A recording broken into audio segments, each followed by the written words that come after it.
მზია ამაღლობელი შიმშილობს. ამის შესახებ ინფორმაცია მის მიერ ციხიდან გამოგზავნილი წერილით გახდა ცნობილი.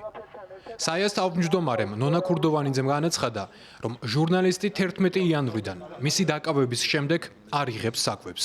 ის იღებს მხოლოდ წყალს და ამ ფორმით აგრძელებს ამ საქმეზე ბრძოლას.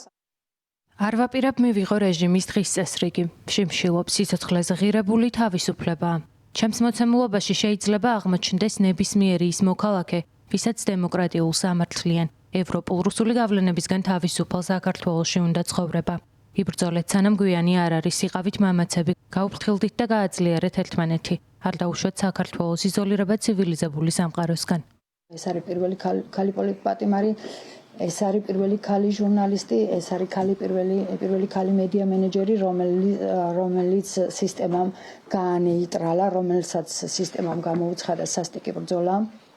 არავითარი დასაბუთება და საჭიროება იმის, რომ მზია ამაღლობელისთვის შეეფარდებინათ აღკვეთი ღონისძიების სახით პატიმრობა არ არსებობდა. ნეტგაზეთისა და ბათუმელების დამფუძნებლის უფლებებს სასამართლოში საქართველოს ახალგაზრდა იურისტთა ასოციაცია იცავს. ორგანიზაციის ოფისში გამართულ პრესკონფერენციაზე განაცხადეს, რომ უკანონოა როგორც ჟურნალისტის მიმართ სისხლის სამართლის ბრალდება, ისე პატიმრობის გამოყენება. 353 პრიმა მუხლი თავის თავში აერთიანებს რამდენიმე ისეთ ელემენტს, რომელიც სახეზე უნდა იყოს ერთობლივად. ეს არის თავდასხმა, როგორც განსაკუთრებული ძალადობრივი და აგრესიული აქტი, თავდასხმის განხორციელება უნდა იყოს პირდაპირი განზრახვით და თავდასხმის მიზანი უნდა დაკავშირებული იყოს პოლიციის სამსახურებრივი საქმიანობის განხორციელებასთან. ამ საქმეში გაშლილი ხელი, რომელიც ირაკლი დგებუაძის სახეზე ხვდება, არც ერთ ამ ელემენტს არ მოიცავს. კიდევ ერთი გარემოება, რის გამოც იურისტები მიიჩნევენ, რომ მზია ამაღლობელი უკანონო პატიმრობაში იმყოფება, ქუთაისის სააპელაციო სასამართლოს მიერ საპროცესო ვადების დარღვევაა. 72 საათში წყდება, რა თქმა უნდა, მსგავსი საკითხი, ყველა მიმართულებით სისხლის სამართლის სხვა ამ სფეროში მომუშავე ადამიანებსაც მხოლოდ და მხოლოდ ესეთი გამოცდილება აქვს. შესაბამისად, სხვანაირ გამოცდილებაზე ვერავინ ვერ ისაუბრებს. რაც 72 საათი გავიდა 18 იანვარს 17 საათსა და 45 წუთზე. ამ დროიდან 18 იანვრის 17 საათი და 45 წუთიდან შეგვიძლია მივიჩნიოთ სრულიად უკანონო პატიმრობაში მყოფ პირად ქალბატონი მზია, იქიდან გამომდინარე, რომ დარღვეულია ყველანაირი ვადა.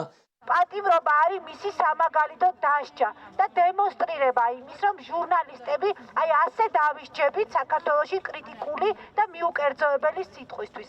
მზია ამაღლობელის გათავისუფლების მოთხოვნით დილიდან განახლდა მედიის წარმომადგენელთა საპროტესტო აქციები.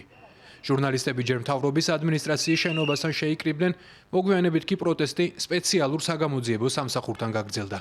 ვთხოვთ, რომ ბათუმის პოლიციის უფროსს შეუჩერდეს სამსახურებრივი უფლებამოსილება, რათა მან ვერ შეძლოს მტკიცებულების განადგურება და მოწმეებზე ზეწოლა, ერთი და მეორე ვთხოვთ მზიას დაუყოვნებლივ გათავისუფლებას პატიმრობიდან და მის მიმართ მიყენებული ზიანის ფაქტზე დაწყებული გამოძიების სწრაფად წარმართვას, რათა მალე დამტკიცდეს და შესაბამის დამნაშავე პირები მიექცენ პასუხისგებაში, რომლებიც მას არაადმიანურად მოეპყრნენ და დაამცირეს. ცხადებული ომი მედიის წინააღმდეგ და ჩვენ ახლა ვიმყოფებით სპეციალურ საგამოძიებო სამსახურთან, რომელიც ამ დრომდე არ მიუნიჭებია ამ ორგანოს მზია ამაღლობელისთვის დაზარალებული სტატუსი მიუხედავად იმისა, რომ გვაქვს ცნობები მის მიმართ არაადამიანური მოპყრობის ფაქტების შესახებ, მათ შორის სახეში შეფურთხების შესახებ და ამ დრომდე მას არ აქვს დაზარალებული სტატუსი. მზია არ იმსახურებს პატიმრობას ხელი შემოქმნების გამო ადამიანებს, იმ შეურაცხყოფილ ადამიანებს, რომელმაც უბრალოდ პოლიციის სრულიად დამამცირებელ დამოკიდებულებაზე რეაქცია გამოხატა, არ იმსახურებს პატიმრობას. ის უნდა გათავისუფლდეს ციხიდან.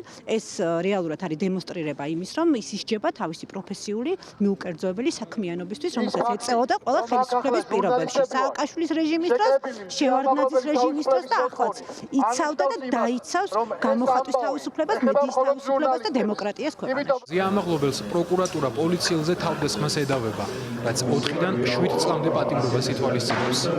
თუკი ქუთაისის სააპელაციო სასამართლო მზია ამაღლობელს აღკვეთის ღონისძიების სახით გამოყენებულ პატიმრობას არ შეუცვლის, მისი ადვოკატები სტრასბურგის სასამართლოს აპირებენ მიმართვას.